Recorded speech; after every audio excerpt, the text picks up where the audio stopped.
Sibingelele ezweni. Hlezi kumnandi ezweni kodwa namhlanje sihlafuna ngomunye umhlathi kubi ngempela ezweni mfethu. Kurusa ama Brying stand mfethu kulahleka amalahle kubola inyama. Hayi 2 games no Brying mfethu. Hayi kubi ngempela ezweni mfethu kuzogcwala umsokama. Kurusile ezweni. Angitshele Bheki. Uthebo Bheki starting lineup salamhlanje khona la mhlawumbe khona iplayer boy expected ukuthi ngathi ngaqala today. No, starting lineup mfethu bengenankinga kangako because abadlali bonke abadlali bethu mfethu noma imuphi umdlali abamselectile for me ngiyamemukela you understand. You know sometimes la ifika ishaye khona ishaya la uthola ukuthi simfakile umdlali kodwa siyambona ka perform instead simkhiphe lokhu sibambe siyeka size kuze kuphela isikhathi you understand.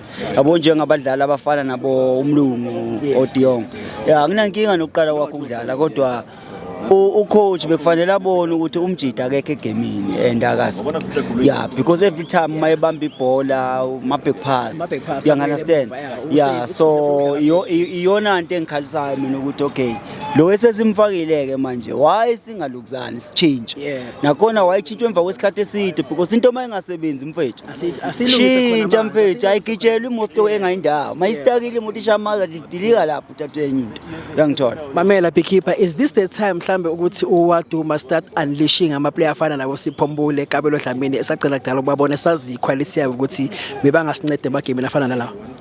Mina into engayisho nkabe yami ukuthi ucoach uWadu ngicabanga ukuthi noNkulunkulu engangifakazela mfethu ephezulu emazulwini lenkalakatha mfethu ngiyidefende several times amabhakani amaningi afuna ukuyiphuza ngeke ngalwa mfethu ngadefend ukuthi abantu abake beme kancane beyiphithuba abanye baze baveza amazwi ukuthi kusho ukuthi iPirates khona into engibribe ngakho ngoba bebefuna ngicula ingoma nami ethi mayihloma ihlasela uhlangana uZulu ubulala ijiraffe la ngaphakathi you understand.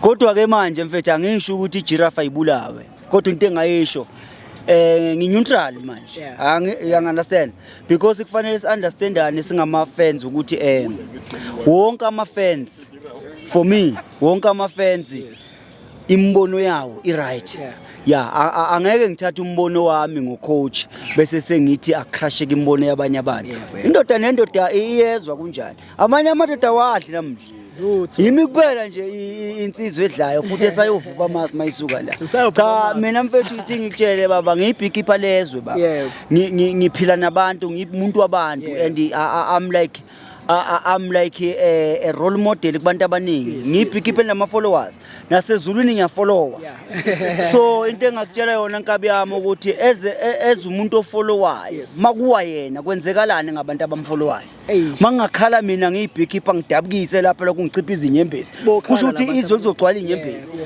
if mina ngizodabukisa kusho ukuthi ezweni mfethu kuzoba nosizi so ngiyanitshela ama followers wami aqinani bafethu inkabi yeni imile ngimile la ngime ngenkani futhi ngikhona kuwo wonke ama podcast ngikhona na ku fan base emuvi la engayikhona nenkanembi siyaphambili Beekeeper phambili mfethu into engayisho mabhakani yami bafethu hayikapi ake nemukele nje ukuthi for this season ninama cup awu2 mukelani nje lokho nibonge futhi ukuthi ninama cup awu2 nisheshe nasebenza kusakhanya usho ngicela ukubuza Beekeeper usho ukuthi indaba ye league sekumele amajita aqala ukuvuma ukuthi enhle ngazi no kwi league angithi ngesithathe but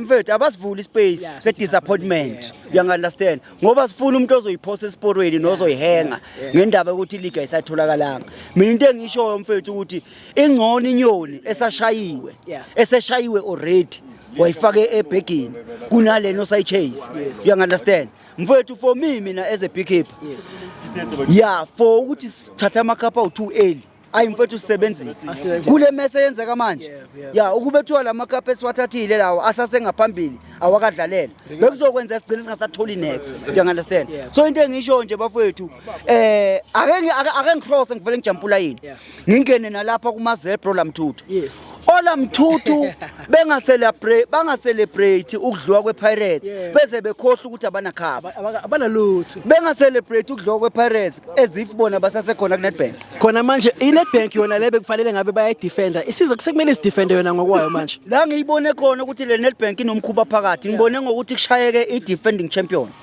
mfethu kunesisho la thina abantu bakwaZulu Natal sihlezi sikhuluma into ethi indlela ibuzwa kwabaphambili. So umbuzo uthi obani abaphambili? I-Chiefs iphambili, i-Sundowns iphambili. Sibuze bona ukuthi indlela ye-Nedbank ihamba kanjani. Basinike i-navigate esikhiphela ngaphandle. Siphandle sonke babezulu. Siphumile sonke. Elilisting ukuthi abanye baphume eqala baphume nini, but into engishoyo le cup lena akekho ozoyithinta phakathi kwale big 3 yamateam. You understand? Yeah. So for me mabhakani yami angisho ukuthi yenzani ini ngocoach kodwa bafethu udlame asingabi nodlame kakhulu bafethu asingabi nodlame kakhulu bafethu umuntu mfethu wonke umuntu unamaphutha nkabi yami ya nawe Mr Ward wherever you are mfethu ngicabanga einkabi bakhona oncikazi bayangizwa ukuthi ngithini abakuchazele enkabi khuluma mina ngibig keeper mfethu ayikabi mfethu ayilungiswa into engalimalanga ya ayifixwa into engamushekanga ayikabi mfethu asicontrol ijob yakho mfethu but siyakucela mfethu awuzame mfethu ukubuyela back kulo line kade ucruiser mfethu sibuya kuma game awu3 swawina swawina nje landelana